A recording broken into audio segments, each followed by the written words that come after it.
Bonjour à tous et bienvenue sur ce nouvel épisode du podcast AI Voices. Et aujourd'hui, j'ai une grosse surprise pour vous parce qu'on va parler d'un sujet passionnant et révolutionnaire. On va parler du prolongement de la vie et j'ai à côté de moi Glenn Prolox. Glenn, je te laisse te présenter. Je m'occupe d'une société qui s'appelle l'Age Institute, dédiée à découvrir les nouvelles innovations technologiques, les medtech de demain. Et grâce à une partie à l'IA, on va pouvoir trouver le moyen de prolonger la vie très longuement, normalement. Glenn, je sais que toi, c'est un sujet qui te tient particulièrement à cœur parce que tu as une histoire derrière ça. Est-ce que ça te convient de nous raconter un peu ton histoire ? J'ai la maladie de Parkinson, c'est pour ça que je tremble un peu aujourd'hui encore. Moi, je suis très serein dans cette maladie, c'est ça qui est étonnant. Quand je l'ai découvert il y a quelques années, mon entourage, ça a été un drame, parce que pour eux, c'était la fin. Donc très vite, ils ont vu la finalité, et c'est une maladie, entre guillemets, où il n'y a pas de moyens curatifs qui existent aujourd'hui. De mon côté, étant assez informé de ce qui se passait avec tous les développements, les recherches en cours dans le monde entier, je me suis rendu compte que justement, la problématique, c'est d'accéder à ces traitements innovants et de les découvrir, de les comprendre. Et pour Parkinson, qui est l'exemple parfait, j'ai découvert un laboratoire en Norvège qui faisait des tests à ce moment-là sur des patients avec des cellules souches. Ce que je me suis dit, c'est quand même bien si des experts pouvaient valider chacune de ces décisions, chacune de ces innovations, et puis à ce moment-là, mettre à disposition d'une quantité de gens membres de l'Institut pour pouvoir guérir. Donc l'Age Institute, ça va nous permettre d'avoir accès à une quantité de données médicales qui vont permettre de poser des diagnostics concrets et d'avoir accès à ces nouveautés, de savoir où est-ce qu'on peut soigner la maladie précise dans le monde. Alors comme finalité, oui. Maintenant, il faut comprendre comment ça fonctionne déjà aujourd'hui. En fait, quand vous êtes malade quelque part, vous allez dans vos hôpitaux régionaux, nationaux, et ça sort rarement du pays. Ça, c'est pour des questions d'assurance, pour des questions financières la plupart du temps. Je vous donne un exemple très concret. Si vous avez un cancer, par exemple, et puis qu'il y a une solution innovante en Corée, comment vous allez y accéder ? Eh bien, pour être tout à fait franc, c'est même impossible. Parce qu'il vous faut un médecin coréen qui vous prend comme patient et qui vous amène à l'hôpital qui aura le traitement. Ça sponsorise du coup ? Comment est-ce qu'on... Alors non, ça sponsorise pas, c'est toute la problématique, c'est-à-dire comment un médecin coréen va vous prendre en charge. Ouais. Il le fera pas, parce que vous n'êtes pas, entre guillemets, dans le service national. Donc il y a des vrais problèmes liés aux frontières.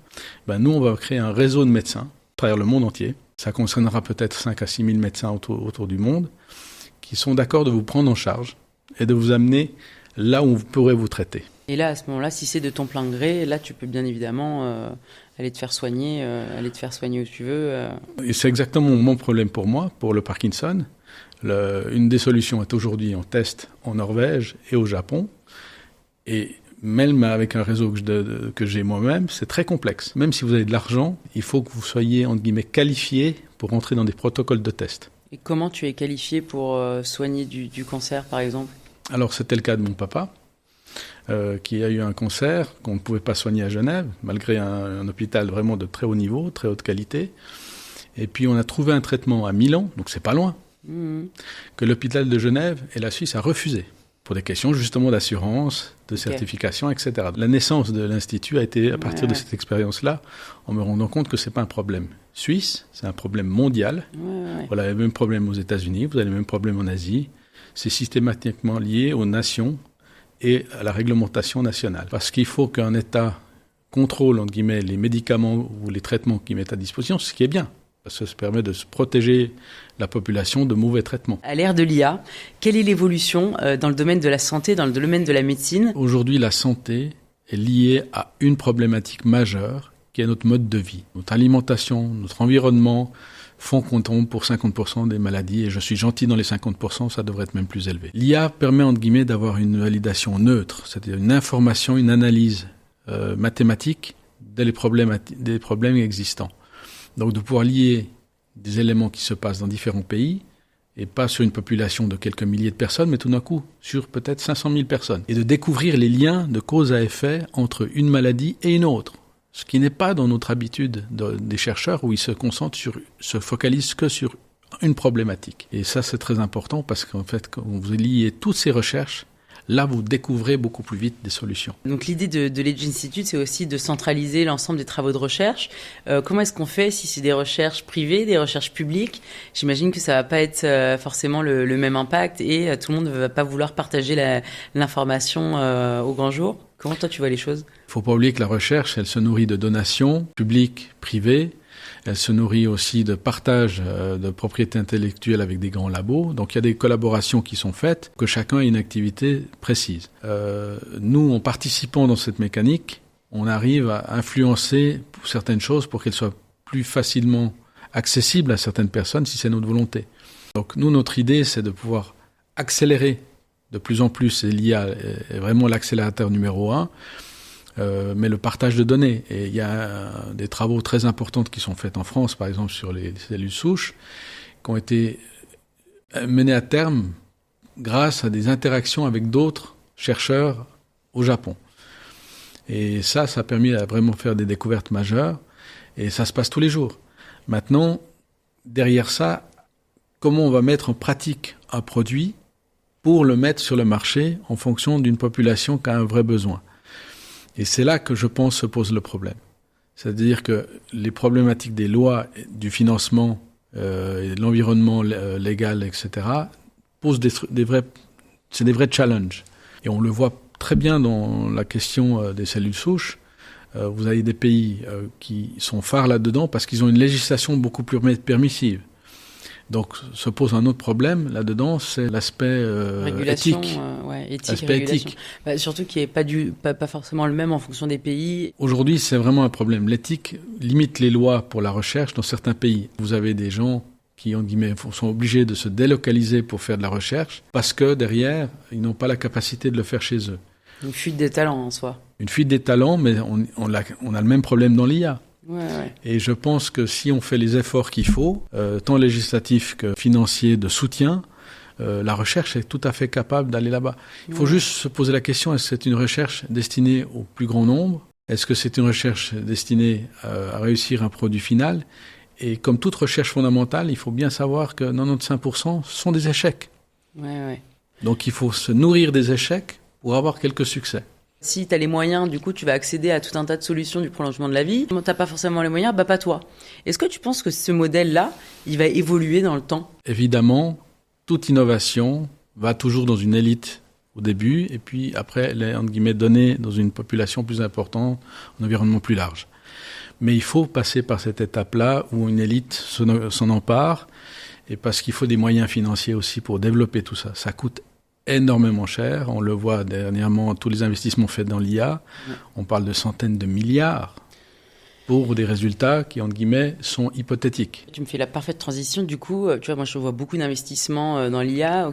Quel est le ROI dans tout ça? Tu vois, est-ce que c'est facile de calculer le ROI d'un projet d'IA, pas sûr, mais dans la santé? Dans notre cas, c'est facile parce qu'on a en fait paramétré de la manière suivante. On s'est dit, on va trouver 2000 membres qui sont d'accord de faire une cotisation annuelle d'une certaine somme, ce qui nous donne un budget confortable.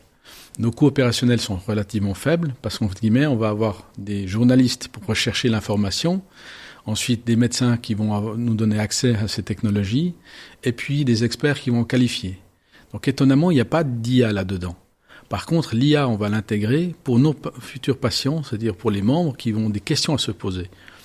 Et les questions vont être posées à l'IA. L'IA va y répondre en partie, mais supervisée par notre réseau de médecins. Parce que comme ça, on est sûr que l'information, elle est réelle, elle est concrète. Aujourd'hui, l'IA permet de détecter des maladies, de faire des diagnostics médicaux qui sont parfois un peu plus poussés que les médecins. Bien évidemment, il faut toujours de l'humain derrière pour vérifier, etc. Qu'est-ce que tu penses de ça? Alors aujourd'hui, il faut des humains. Demain, il n'en faudra plus. Ça veut dire que demain, le métier de médecin n'existera pas? Non, le métier de médecin va changer, va devenir une personne qui coach, parce que l'être humain a besoin de l'humain pour commencer à comprendre certaines problématiques. Si on te dit, tu veux maigrir de 10 kilos, moi j'ai fait ce travail-là, c'est un travail énorme, mentalement pour la plupart des gens. La plupart des échecs, c'est parce que je ne suis pas convaincu. Par contre, quand on leur met un coach derrière, un coach IA ou un coach humain, on voit une différence. Le coach IA va dire « fais pas ci, fais pas ça » tous les jours. C'est marrant, l'humain n'obéit pas. Tandis que si vous y mettez un coach humain, il va rentrer dans une logique de conviction. Donc il va vous pousser à, entre guillemets, devenir plus responsable et va atteindre un objectif plus viable. Donc ça ne veut pas dire qu'il ne faut plus faire d'études pour devenir médecin. Il faudra toujours une compréhension de la maladie et de comprendre les éléments pour pouvoir avoir un traitement le plus efficace possible. Quand vous avez un médecin qui regarde une image et qui prend 1 heure pour la regarder, c'est bien. L'IA prend 30 secondes pour regarder Alors, l'image. l'IA prend 30 secondes, donc c'est là où l'IA rentre complètement et devient très pertinente parce qu'elle fera en quelques secondes le travail de quelques heures, sera beaucoup plus pertinente et le médecin va pouvoir dire « Ah, je suis d'accord ». Mais surtout, récemment, j'ai encore vu des études, ils détectent d'autres choses justement à côté. C'est pour ça qu'il y a une complémentarité entre l'IA ou les medtech en règle générale et puis la fonction de médecin. C'est-à-dire si on veut enlever l'un, on aura un vrai souci. Je partage un peu ton avis. J'ai une maman médecin. Elle échangeait avec ChatGPT. Et bien évidemment, c'est le médecin final qui garde la décision. Mais tu vois, elle disait que ChatGPT avait réussi à détecter des choses que les médecins qui l'avaient examiné n'avaient pas trouvé pendant X semaines, tu vois. Demain, on va être en capacité de trouver un médicament qui va être spécifique à ta maladie. Comment, à ton avis, ça va se passer? Quel est l'horizon de l'avancée de la technologie? Passons d'abord peut-être dans une logique de problématique. C'est-à-dire que si demain on invente certaines choses, il faut voir que ça va créer des conflits de l'autre côté. C'est-à-dire que vous aurez des problèmes du secteur pharmacologique qui vont défendre leur beefsteak, comme on peut dire. C'est normal. Et ça, c'est des questions d'influence très importantes. Donc, quand quelqu'un a de l'innovation, il faut savoir comment il va pouvoir, entre guillemets, mettre sur le marché son innovation. Et c'est là que, entre guillemets, nous, on a un rôle à jouer en tant qu'institut. C'est de détecter d'une manière assez précoce ces recherches pour pouvoir les mettre à la lumière. Et avant qu'un grand player s'amuse à prendre en charge... À les mettre sur le marché sans avoir rien validé. Alors, pas forcément. Non, ça, il valide toujours. Mais peut-être il y a certaines innovations qui sont mieux de les cacher dans un tiroir pour laisser la place à d'autres. Pourquoi ? Parce que quand vous créez un médicament et que vous avez investi des milliards en recherche, vous avez intérêt d'avoir une certaine rentabilité. Dit comme ça, ça peut être choquant, c'est clair, mais de nouveau, n'oublions pas une chose, tout ce que ces sociétés pharmacologiques ont fait, c'est de mettre des milliards en recherche. Ouais. Elles ont permis de sauver des millions de gens. Est-ce que tu penses que l'IA va justement permettre d'accélérer drastiquement ces travaux de recherche, de baisser les coûts et du coup peut-être d'investir sur d'autres maladies ou d'autres pathologies? Comment tu vois les choses sur ça? C'est exactement ça. C'est-à-dire que c'est un accélérateur de recherche, c'est quelque chose qui permet de baisser des coûts et qui permet enfin de se dire que certaines maladies orphelines vont pouvoir être traitées. C'est un drame pour ceux qui vivent ces maladies, c'est un drame pour, entre guillemets, les grands industriels qui n'ont pas le temps, n'ont pas les moyens de le faire, parce que c'est des moyens de nouveau colossaux. Et l'IA va pouvoir dire, on diminue le temps de recherche, on devient plus rentable. Oui, les médicaments vont rester toujours chers, mais on aura au moins trouvé une solution. Parce qu'à un moment donné, la vie, elle n'a pas de limite, elle n'a pas de coût. Comment tu vois, dans 50, 100, 150, 200 ans, l'évolution, je dirais, de la santé à l'ère de l'IA? Ça va changer toute notre société. Ça la change déjà aujourd'hui, mais par une réflexion simple. Imaginez pouvoir vivre 20 ans de plus. Je m'imagine. Voilà. Très bien. C'est facile, on est d'accord. Sam Altman vient d'investir $1 milliard juste pour vivre 10 ans ou 20 ans de plus. On ne cherche pas 10 à 20 ans de plus. On cherche à simplement guérir la mort. Ça, c'est la problématique principale qui est une maladie. C'est de la mort cellulaire. Donc tu penses qu'aujourd'hui, c'est possible qu'on puisse guérir de la mort? Je pense qu'à terme, on le fera. C'est-à-dire qu'on arrivera à prolonger la vie, pas en arrêtant la mort cellulaire, mais à remplacer une cellule qui est en train de mourir par une cellule jeune. Est-ce qu'il y a différentes méthodes pour prolonger la vie? Il y en a encore plein qui vont être à découvrir, d'ailleurs. Un phénomène basique est d'abord les cellules souches. Les cellules souches sont à la base de quasiment tous nos organes. On a les programmes pour en faire une oreille, un œil. Ça permet déjà aujourd'hui des résultats très concrets à des gens qui ne voyaient pas de voir, à des malentendants d'entendre, c'est clair, à des paraplégiques de commencer à remarcher. Ils sont soutenus par des robots, mais entre guillemets, on est en train de guérir l'endroit où il n'y a plus les cellules nerveuses qui sont en contact. Et c'est surtout, de nouveau, il faut arriver à se mettre dans la tête de la personne qui a cette maladie. C'est clair. Moi, j'ai vu des choses qui m'ont ému au plus haut point, de bébés qui sont malentendants, et qui, tout d'un coup, entendent pour la première fois après 2-3 ans la parole de leur mère. L'émotion est terrible, incroyable, fantastique. Quels sont en général les pays pilotes, enfin les pays qui sont assez ouverts au prolongement de la vie et ceux qui sont totalement fermés? Les pays les plus innovants aujourd'hui dans le prolongement de la vie restent les États-Unis. Ça, il n'y a pas de miracle. Ils ont créé les premiers outils, les premières compréhensions, etc. Donc ils ont une vraie avance technologique là-dessus. Je pense que la Chine, mais en interne, pour des raisons internes, est aussi très très à la recherche, mais de nouveau c'est très réservé. C'est pas la population, c'est des zones de recherche très réservées. Le troisième pôle qui, entre guillemets, avait un potentiel, mais si on ne fait pas attention, on ne l'aura plus, c'est l'Europe. Effectivement, parce que il y a eu beaucoup de débats sur les données. Il faut qu'on prenne très conscience de la puissance de cette valeur. Les données, c'est de l'or, effectivement. Et puis, on en est propriétaire. Et puis, on a aussi les talents. Il faut savoir que notre système éducatif, on peut de nouveau le critiquer, mais il est ultra performant. Donc, on joue dans la cour des grands. Maintenant, ça va être dans ce jeu-là, il peut y avoir des innovations qui viennent de pays, d'endroits très étonnants. Mais l'Inde, on n'entend pas parler de l'Inde, mais l'Inde a un système éducatif performant, a des très bons mathématiciens, et pour l'instant, ils sont, entre guillemets, on les entend pas beaucoup. Ouais. À mon avis, l'Inde sera un des grands joueurs du futur.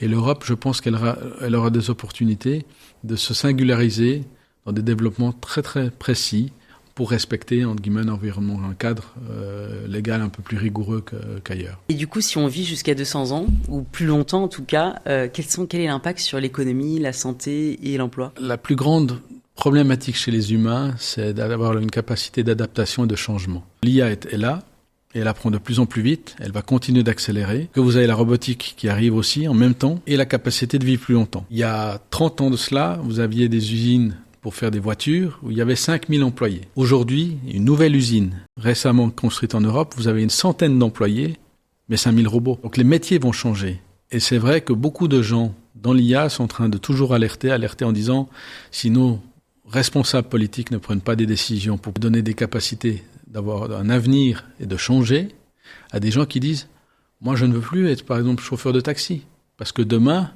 quelle est la raison d'être un chauffeur de taxi puisque vous aurez des véhicules autonomes? Les changements sociétaux vont être majeurs, c'est un défi gigantesque, et puis je pense que certains ont compris, mais pas la majorité encore. Est-ce que tu penses que du coup les gens seraient plus heureux s'ils vivaient plus longtemps et que si nous on se mettait en état de marche? Imagine que tu as beaucoup plus de temps devant toi pour faire ce que tu veux. Quel est le stress? Aucun. Tu prends le temps de faire les choses, tu les fais mieux, tu les fais bien, puis il faut pas oublier une chose, tu cotises à ce moment-là.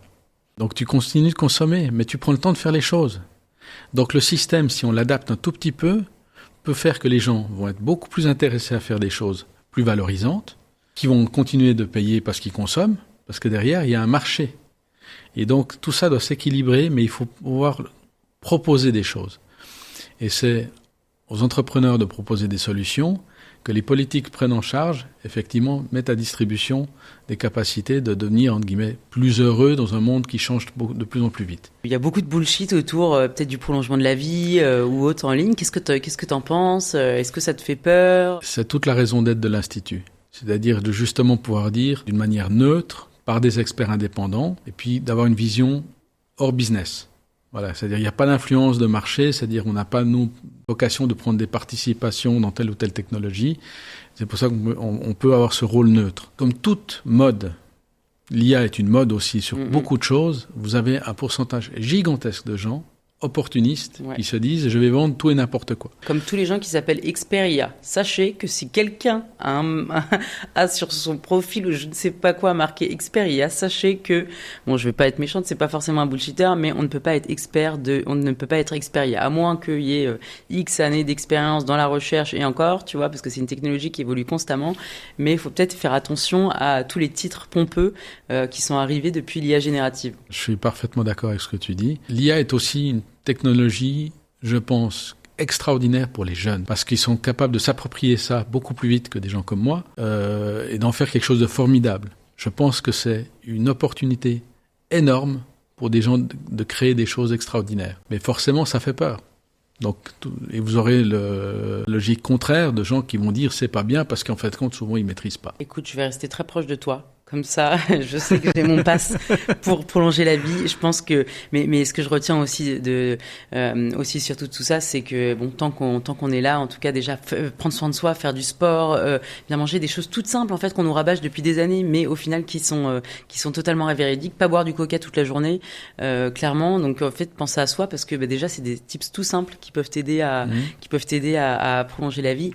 Et après, effectivement, voilà, de pouvoir comprendre qu'on est quand même dans une évolution qui est sans précédent et qu'il faut voilà, être un peu curieux, ouvert d'esprit pour se mettre à la page, se rendre compte qu'il y a un vrai changement de société qui est en train d'arriver et qu'il y a de merveilleuses innovations. Ce que je conseille toujours aux gens, c'est prenez l'opportunité que vous avez, soyez curieux, donnez du temps au temps et puis profitez effectivement de cette opportunité exceptionnelle qu'il y a dans notre société d'aujourd'hui. Merci Glenn, c'était un plaisir de t'avoir sur cet épisode. De même. Je suis sûre que je vais suivre ça de très très près parce que j'ai envie que tu me donnes les updates et toutes les actualités de ce qui vont se passer. Où est-ce qu'on peut te retrouver ? Principalement sur mon mail et le site internet de l'Age Institute. Eh bien écoute, on regardera ça de très près. Je te remercie Glenn et à très vite. Merci, un plaisir.